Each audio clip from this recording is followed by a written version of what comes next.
At Edward Jones, we believe rich is more than caring about the latest and greatest. It's also taking care of what gives your life meaning. That's why your dedicated financial advisor meets you where you are with personalized financial strategies that help protect what matters so you can preserve your progress while creating a path forward. The key to being rich is knowing what counts. Let's find your rich together. Edward Jones, member SIPC. Freakonomics Radio is sponsored by Southern New Hampshire University. The best investments are the ones you make in yourself, and no one knows that better than Southern New Hampshire University. With more than 200 online degree programs, no set class times, and low online tuition, Southern New Hampshire University is built to fit your life today and set you up for success tomorrow. Education is an investment. Why not make it a smart one? Apply for free at snhu.edu/Freakonomics. Freakonomics Radio is sponsored by Amica. You know what they say, if you want to go fast, go alone. If you want to go far, go together. So go with Amica and get coverage from a mutual insurer that's built for their customers, one that looks after what's important to you together. Auto, home, life, and more, coverage that fits your unique needs. Amica helps you protect what matters most. Visit amica.com and get a quote today.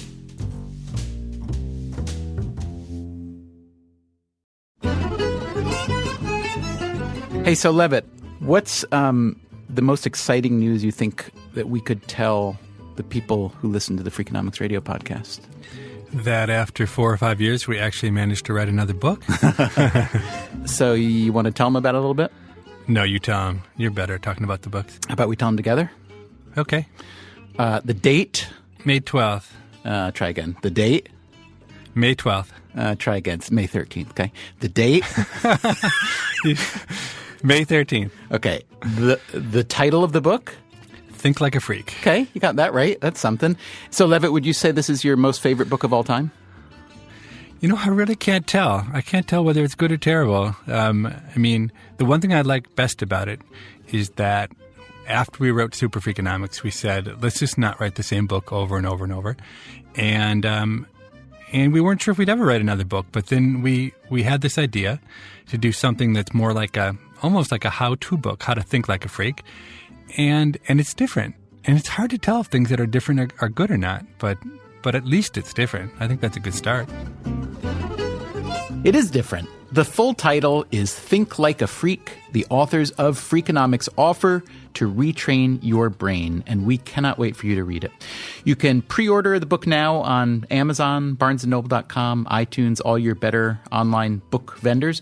You can also read more about it at Freakonomics.com, and you can also check out our upcoming in-person and media appearances. We will do a U.S. book tour, about 7 cities, a U.K. book tour, including Wales, and you can check out the website to see if we are coming to near where you live, and if so, please come say hello. You will also be hearing a lot of new podcasts based on our very favorite stories from Think Like a Freak. And here's the best news. We are starting a Think Like a Freak book club right here on the podcast. So once the book is out and you guys have a chance to read it, Levitt and I will take your questions or complaints or whatever. If you want advice on how you too can think like a freak, we'll give that to you, and we will all have a great time, I promise. And now for our regularly scheduled episode of Freakonomics Radio.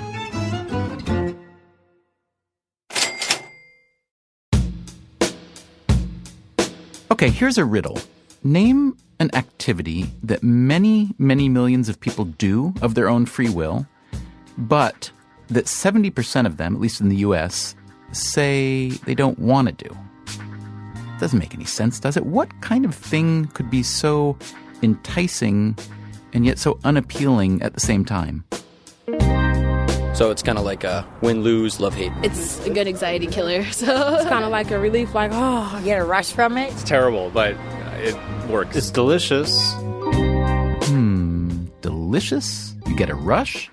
Maybe eating chocolate cake? Kind of gross. I really hate the way it makes me smell. I picked it up when I was young, and I thought it was cool. Because they're my babies. I love them so much. Not eating chocolate cake. So what is this delicious, gross love-hate activity? What I just did there was the first inhale. and that's the best one. It never gets better than that. I'd sit there for a while and, yeah, it's pretty much just satisfaction guaranteed. You got the flavor. Feels fantastic. I love cigarettes.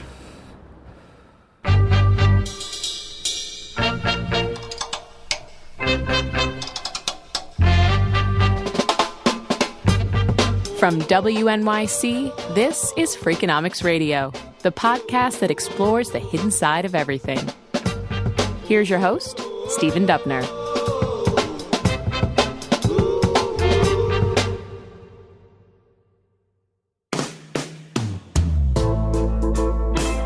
It's hard to find anyone to argue that smoking cigarettes is, on balance, a good thing to do. But even when smokers want to stop, they can't. When I quit, I end up feeling really good, and then I feel like I've achieved something, and then I feel like I deserve a cigarette for that.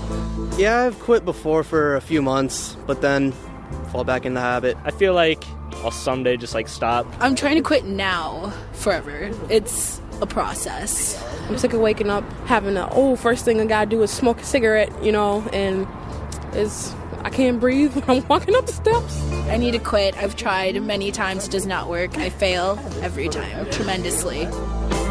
Now, how hard is it to quit?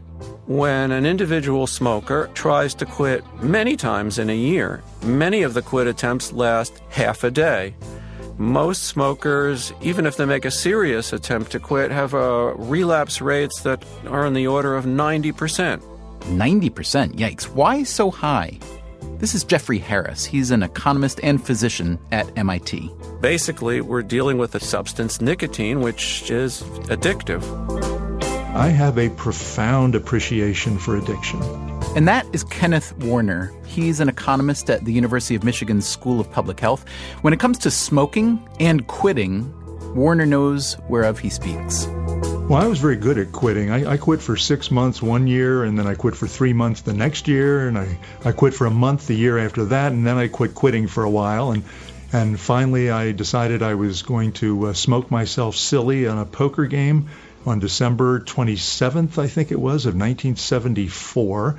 I took an entire pack of cigarettes, smoked through the pack, and went home feeling sick because I'd smoked so many cigarettes, and I said I'm never going to touch them again, and I haven't. Warner has been doing tobacco policy research since the 1970s. The trends, the health and financial consequences, the politics, and so on. I'm personally convinced that when 21st century historians look back on the experience of the rise and fall of the cigarette, they're going to call this not only one of the most important public health stories, but also one of the most interesting public health stories. Okay, what's so interesting? It's just this incredible epidemic, and through the use of various public health techniques, through education, through taxation, smoke-free laws, and so on, we've managed to cut the rate of smoking by more than half.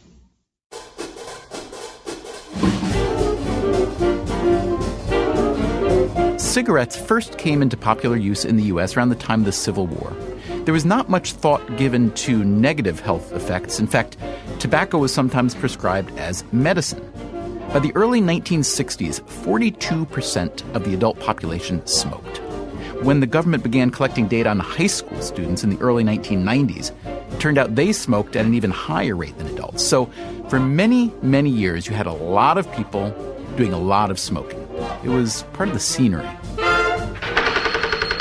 Hiya, Mr. Flintstone. Greetings, Rocky, my boy. Pack of Winston's, please. Oh, you like them Winston cigarettes, huh, Mr. Flintstone? Lucy. Yes, dear. Give me a cigarette, will you, hon? Don't say cigarettes, say Philip Morris. Oh? More doctors smoke Camels than any other cigarette. Why don't you switch from hot to the snow-fresh coolness of cool? But health experts began to make connections between smoking and illness. And in 1964, after a buildup of research, the United States Surgeon General issued a milestone report. It is a judgment of the committee that cigarette smoking contributes substantially to mortality from certain specific diseases and to the overall death rate. Here's Kenneth Warner again. It's really one of the seminal documents of public health. Now, in fairness, the Royal College of Physicians in the UK had issued a report in 1962, which was also very powerful. The 64 report is really the turning point in smoking in the United States. Smoking was rising almost uninterrupted. There were a couple of interruptions, but virtually uninterrupted through 1963. Surgeon General's report comes out in 1964, and it's one of the biggest news stories of the year. And all of a sudden, that year, smoking drops 3.5%. It waffles around a couple of years, and then it starts dropping. And from 1973 to now, it has dropped almost every single year, and we're back to where we were in the 1930s. The Surgeon General's report helped start an anti-smoking movement that over the ensuing decades came to include public service campaigns, advertising bans, and the prohibition of smoking in offices, on airplanes, more recently in restaurants and bars. Even in Central Park in New York City, no smoking allowed. But measuring the efficacy of this kind of thing can be hard. There are a lot of potentially confounding factors to account for. There is one variable, however, that does lend itself to good measurement: the cost of cigarettes. The effects of tax and price are more well studied than any other area of tobacco control. We have a lot of data about that. Okay, so what do the data say? What we know is that if you increase the price by 10%, you will decrease total cigarette consumption by 3 to 4%.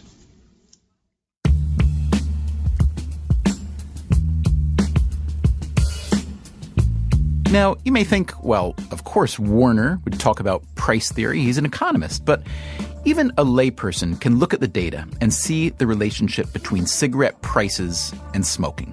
The economist Frank Chalupka has calculated the inflation-adjusted price spike of cigarettes over the past few decades and where that spike comes from. Overall, he found that a pack of cigarettes costs more than twice as much today as it did in 1990. Some of that increase comes from the manufacturers, especially since the late 1990s. That's when cigarette companies began passing along the costs from the Master Settlement Agreement. That was the deal between the big tobacco companies and 46 state attorneys general, which required the companies to pay out billions of dollars for essentially producing a dangerous product. By passing along some of that settlement cost to smokers, the companies added about 50 cents a pack. But a variety of taxes also made cigarettes much more expensive. Between 1990 and 2009, Chalupka found the federal excise tax on cigarettes rose from 16 cents to more than $1 per pack, and state taxes, on average, more than quadrupled. Now, keep in mind that's on average. There's huge variance across states. Missouri adds only 17 cents a pack. Rhode Island adds a state tax of $3.46 per pack. Now, on top of all that, some cities add their own taxes. In 2002, for instance, New York City raised its excise tax from 8 cents a pack to $1.50. So today, a pack of cigarettes in New York City costs, on average, more than $11. It's probably not coincidental, therefore, that New York State has one of the lowest smoking rates in the country. And who does an $11 price tag hit the hardest? The smokers who are most price sensitive, like teenagers. Indeed, between 2000 and 2012, the smoking rate among high schoolers in New York State fell by 56%. So, if you want to fight smoking, you can see why economists, at least, agree that raising the price will work. Here's Kip Viscusi at Vanderbilt. It's a very powerful tool. It doesn't wear out. As you keep on increasing the price, it will keep on decreasing the demand for cigarettes.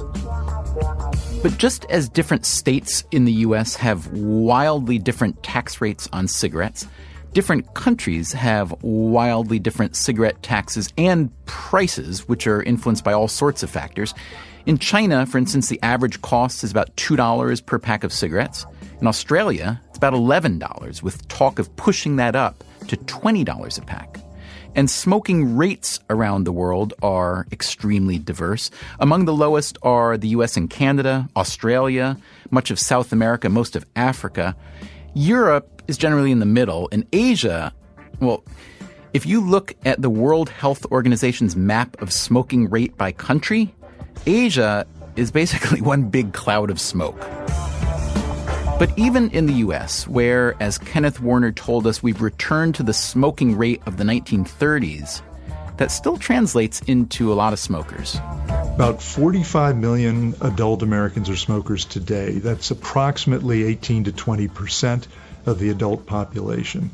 Cigarettes are currently killing 480,000 Americans annually. That's 1 out of every 5 deaths in the nation. In other words, 1 out of every 5 deaths is completely avoidable, and the people who die as a result of smoking are losing up to 20 years of life expectancy. In other words, we've come a long way, baby. You've come a long way, baby. But we've still got a long way to go. So coming up on Freakonomics Radio, what's next? You've got your own cigarette now, baby. If your goal is to drive smoking rates down even further, maybe even eliminate smoking, where do you turn? How about Uruguay? Here's this relatively small country in South America. They had a president elected who was an MD and was very health conscious, and they have adopted some very significant policy measures that we haven't in some instances seen before. You've come along. And we'll flip this whole conversation on its head and ask, what is smoking good for? We jokingly say in our lab, good drug, bad delivery system.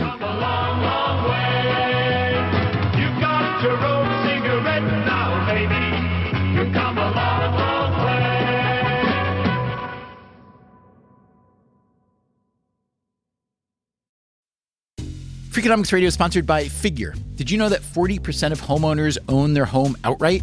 If that's you, don't let your equity sit idle. Tap it with a home equity line of credit. Figure, the #1 non-bank HELOC lender in the U.S., helps tap equity you've built in your home so you can do things like tackle a renovation or pay down debt. HELOC is a line of credit secured by your home. You can draw what you need, repay, and draw again. Figure offers a 100% online application. Get approved in 5 minutes and funding in as few as 5 days. It's faster than a bank loan and cheaper than a personal loan. Check your rate today without impacting your credit at figure.com/Freakonomics. This post is sponsored by Figure, NMLS ID 1717824. Figure is an equal housing lender. For more information about their licensing, visit nmlsconsumeraccess.org. Figure's HELOC is subject to credit approval and terms apply. Freakonomics Radio is sponsored by Everpure. Data is crucial to businesses, but managing it can create friction, risk, and manual work. Everpure transforms static data into a living system, intelligent, instantly accessible, secure, energy efficient, and ready to perform. Plus, there is zero downtime for upgrades and maintenance. Whether your data is in the cloud, on premises, or at the edge, Everpure makes data management so simple it feels like second nature. Tame your data chaos with Everpure. Visit everpuredata.com to learn more. Freakonomics Radio is sponsored by Southern Company. The world and its energy needs are always changing. Southern Company's commitment to meeting this demand stays the same. That's because Southern Company believes energy is more than a utility, it's what powers possibilities. So they are looking ahead and investing $80 billion in infrastructure upgrades and are committed to fueling growth in ways that benefit all customers so that reliable and affordable energy is accessible for generations to come. Go to southerncompany.com to learn more. Southern Company, building the future of energy.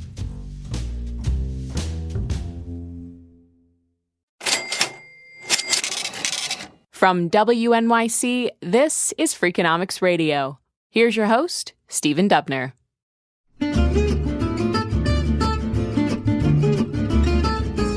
Okay, so what do we know so far? Smoking cigarettes, it is generally agreed, is bad for us. It's also addictive, which makes it hard to quit. What does get people to smoke less? Making cigarettes really, really expensive seems to work pretty well, but A, simply raising prices or taxes isn't necessarily so simple, especially because people who do smoke are happier when prices are lower. And B, even where cigarettes are fairly expensive, like the U.S., the adult smoking rate is still about 20%. So What else might work? Where else can we learn from? Uruguay's a fascinating story. That's Kenneth Warner again. He's an economist at the University of Michigan School of Public Health. Here's this relatively small country in South America. They had a president elected who was an MD and was very health conscious, and they have adopted some very significant policy measures that we haven't in some instances seen before. And here, again, is Jeffrey Harris. He's an economist/MD at the Massachusetts Institute of Technology. So in many ways, it's been a pioneer. It's been a laboratory, so to speak, for economists to study what is the impact of smoking control programs. Harris, along with two co-authors, recently put out a working paper called Tobacco Control Campaign in Uruguay: Impact on Smoking Cessation During Pregnancy. Now, you may be thinking, why Uruguay? Well, in 2003, the World Health Organization put together a global health treaty to cut smoking. And of the 177 countries who signed on, Uruguay has been among the most aggressive in trying new things. As Jeffrey Harris tells us, Uruguay has been responsible for a lot of firsts. They were the first to do things like ban smoking in all public spaces, but also in closed private spaces. It really was the first country not to just put images on each pack of cigarette as part of the warnings, but also to mandate that the images be up to 80% of the front and back of each pack. What kind of images is Harris talking about? Here's Kenneth Warner. They show diseased lungs. They show people smoking through their trachea. They show pregnant women with their fetus getting exposed to smoke and things like that. Okay, what else did Uruguay do? It was the first country to outlaw multiple versions of the same brand. A cigarette manufacturer could basically, in the past, have a cigarette brand that was the main brand, a light brand, a menthol brand. In Uruguay, you can only have what they call a single presentation.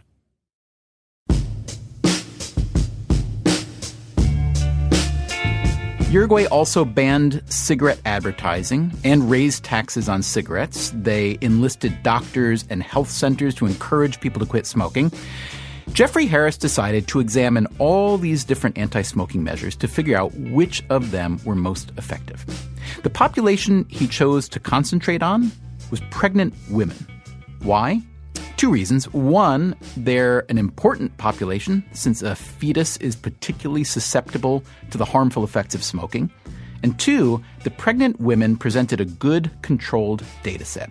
Harris and his co-authors had access to a national registry of all pregnancies, which included information on whether the women smoked, if they quit, and when they quit. The researchers tracked about 30,000 women from 2007 to 2012. So what'd they learn? First of all, the overall quitting rate among these women rose dramatically. At the start of our observation period in 2007, about 15% of women who smoked during pregnancy quit by their third trimester. That is the last 3 months of the 9-month pregnancy. By 2012, the percentage was up to 42%. The marked increase from 15% in 2007 to 42% in 2012, as far as we know, is unprecedented. Now, granted, you might think that pregnant women have a stronger incentive to quit than most smokers, but still, only 15% of pregnant smokers were quitting before, and now the quit number was 42%, so that's huge. Now, what led to all this quitting? Remember, there was a whole cocktail of anti-smoking measures in Uruguay. Tax increases, a ban on advertising, the use of graphic imagery on cigarette packs, and so on. Jeffrey Harris was able to tease out the most effective measures from the data. Raising the cigarette tax, it turned out, didn't work as well as it did in the U.S. While we have no doubt that price has an effect, in the big picture in Uruguay, it had a relatively small contribution, in part because the tobacco industry reacted to those price increases. In other words, when the government increased the cigarette tax, the manufacturers lowered their prices so the consumer wouldn't feel such a hit. According to one calculation, the average price of a pack of cigarettes in Uruguay is $3.61 compared to $6.36 in the U.S. According to Jeff Harris, it was two non-price initiatives that really moved the needle in Uruguay. The first was the single presentation rule. Basically, you only get one version of each cigarette brand. So no menthol, no mild, just one choice per brand. The objective of the government really was to avoid any possible implication that a particular brand was safer or less hazardous than another. Earlier on, the government had banned or prohibited such words as light, smooth, low tar, but it turns out that a lot of research that's been done throughout the world, not just in Uruguay, indicates that even the color falsely suggests that a cigarette is safer. What else worked?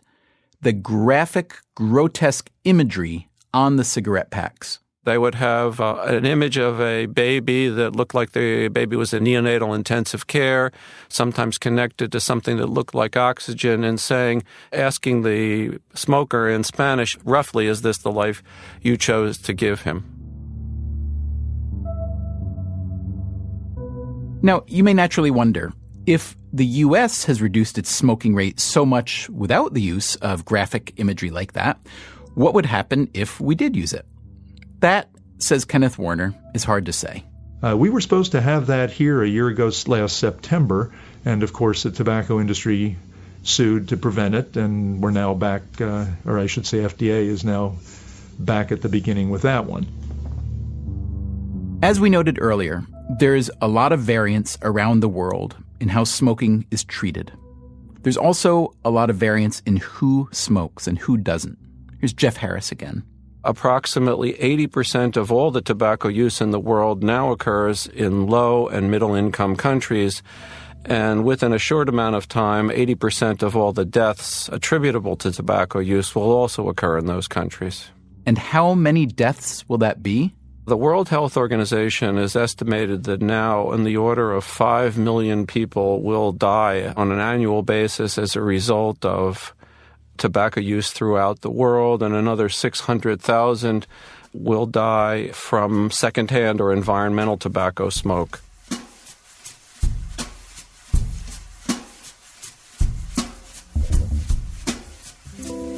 If you are primarily a humanist, you have to see all this death as terrible news. 5 million preventable premature deaths a year. If, however, you are primarily an economist, like Kip Viscusi, you may also calculate the cost savings from all that smoking death. We actually have a cost per pack. So we actually know that smokers, on balance, save us 32 cents a pack through smoking due to decreased pension costs, nursing home care costs, and the like. This, of course, is a controversial argument. In 2001, a report commissioned in the Czech Republic by Philip Morris, the tobacco company, was met with outrage. Kenneth Warner told us the story. Yeah, there was a consultant, a tobacco industry type consultant, who told the Czech government in 2001 that they shouldn't want their citizens to quit smoking, because if they did, you'd have all those horrible old age costs. You have to provide housing for these people. You'd have to take care of their medical care. You'd have to subsidize their incomes with pensions. It would go on and on and on. And, of course, this blew up in their faces when it became public. But, there's a grain of truth there. But just because economists can measure the medical costs of less death from smoking doesn't mean they're hoping for more death from smoking. Here's Jeff Harris. You have to be careful about this. I don't think that you can just make the argument that quitting smoking has a certain cost to society without asking the same question, well, any other improvement in our public health would have the same cost. It is also worth noting that just as low-income countries are more likely to have more smoking, in the U.S. also, there's a socioeconomic split that helps define who smokes and who doesn't. Here's Kenneth Warner. If you look at the population that is at the poverty line or above it, about 18% of them are smokers. If you look at the population below the poverty line, it's about 29%. If you look at college graduates, 7.5% of them smoke today. If you look at people with only 9 to 11 years of high school education, it's about 36%. If we go back to the time of the Surgeon General's report, that, remember, was 1964. Those numbers were very close to each other. So that's a huge issue, is the socioeconomic disparity. And then there's one that we have finally started to recognize and talk about in the field of tobacco control, and it is very important.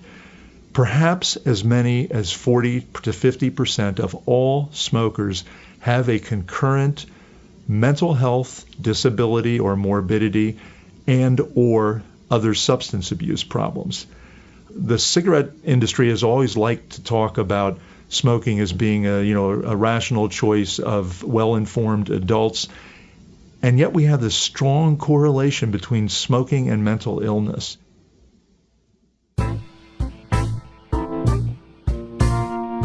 So this opens up a whole other way to look at smoking, that it is, to some degree, self-medication, with side effects, of course. Paul Newhouse is an MD who runs the Center for Cognitive Medicine at Vanderbilt. For 30 years, Newhouse has been studying the effects of nicotine on the brain. We jokingly say in our lab, good drug, bad delivery system. Newhouse tells us that nicotine itself has a number of potentially positive characteristics. It appears to activate a class of what we call receptors, important for regulating a whole variety of brain functions. And so we think that nicotinic receptors are important for things like attention, for behavioral strategies, for what we call executive functioning, which is the ability to make decisions and evaluate information. We think it's important for memory. And so that has kind of led us to thinking about what particular disorders might be helped by stimulating nicotinic receptors, either with nicotine or with something else. So Newhouse and others in his field are exploring if nicotine therapy might be used to treat schizophrenia, Parkinson's disease, or other maladies. Things like memory loss disorders, Alzheimer's disease, pre-Alzheimer's disease, which is called mild cognitive impairment. We've looked at ADHD, attention deficit hyperactivity disorder. Other investigators have looked at everything from Tourette syndrome to anxiety disorders to depression. And so I think that the full potential of nicotine and nicotinic drugs is really not even fully known yet. Newhouse does believe, however, that nicotine has medicinal effects, and that is why some smokers smoke. If you look at heavy smokers, you will find that many of them have mood disorders or anxiety disorders as well. The rates of psychological problems among heavy smokers these days are very high. And we think that one of the reasons they smoke is because it produces benefits to them. Maybe it improves their mood. Maybe it stabilizes their anxiety. Maybe it helps them pay attention or inhibit impulsiveness, etc. So that may be one reason why so many smokers, even when they say they'd rather not smoke, can't quit. The fact is that all these anti-smoking measures we've talked about today, warnings, taxes, advertising bans, and so on, are a pale imitation of some historic anti-smoking measures, and they didn't necessarily work either. Sultan Murad IV, back in the early 1600s, prohibited smoking. Now, obviously, there's not cigarettes, but he prohibited the smoking of tobacco. It's Kenneth Warner again. And in fact, it was a rather severe penalty for smoking. It was punishable by death. And despite the fact that he had that severe penalty, and despite the fact that he executed some smokers, people continued to consume tobacco in its smoked form. Now, I want to tell you, there were many ways that he executed these smokers, but one of them that just makes it very picturesque is he said that a person would be drawn and quartered by 4 strong horses. If that doesn't get you to quit smoking, not much else is going to. And what, you may ask, did the Ottoman rulers do when even the death penalty failed to dissuade smokers? Yep, they taxed them.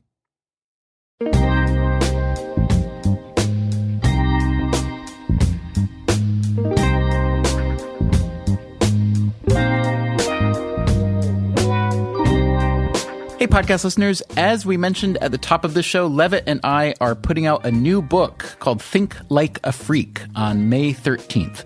And so, why don't we do one of our frequently asked questions episodes about it? You know how this works, right? You send us whatever questions you have to radio@freakonomics.com, and we will answer them on this podcast. If you want to learn more about the book before you send your questions, you can visit freakonomics.com, where we've posted the table of contents and some other material. Thanks in advance for whatever questions you send. Meanwhile, on next week's show, we talk to mayors from all over the country, Boston, Los Angeles, from Albuquerque and New Haven, and we ask them what the world would look like if they were in charge. That's next time on Freakonomics Radio.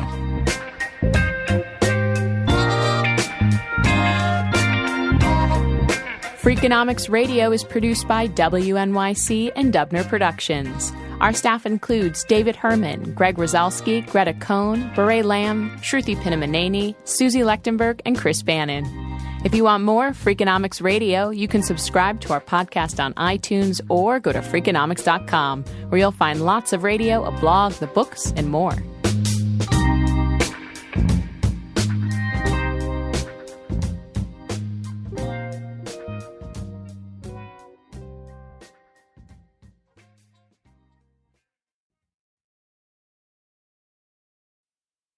Freakonomics Radio is sponsored by Ozempic. Innovation happens through rethinking what's possible, and when it comes to GLP-1s, Ozempic pill does just that.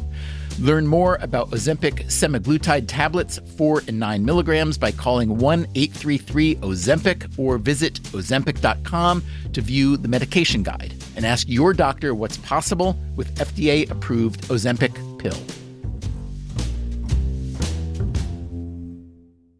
Hi, I'm Angie Hicks, co-founder of Angie. From roof repair to emergency plumbing and more, when you use Angie for your home projects, you know all your jobs will be done well. Angie, the one you trust to find the ones you trust. Find a pro for your project at Angie.com.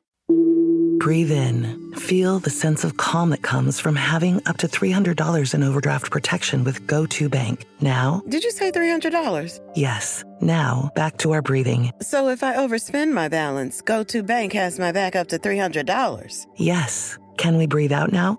Less worries, more zen, with over $300 in overdraft protection. Tap to open an account today.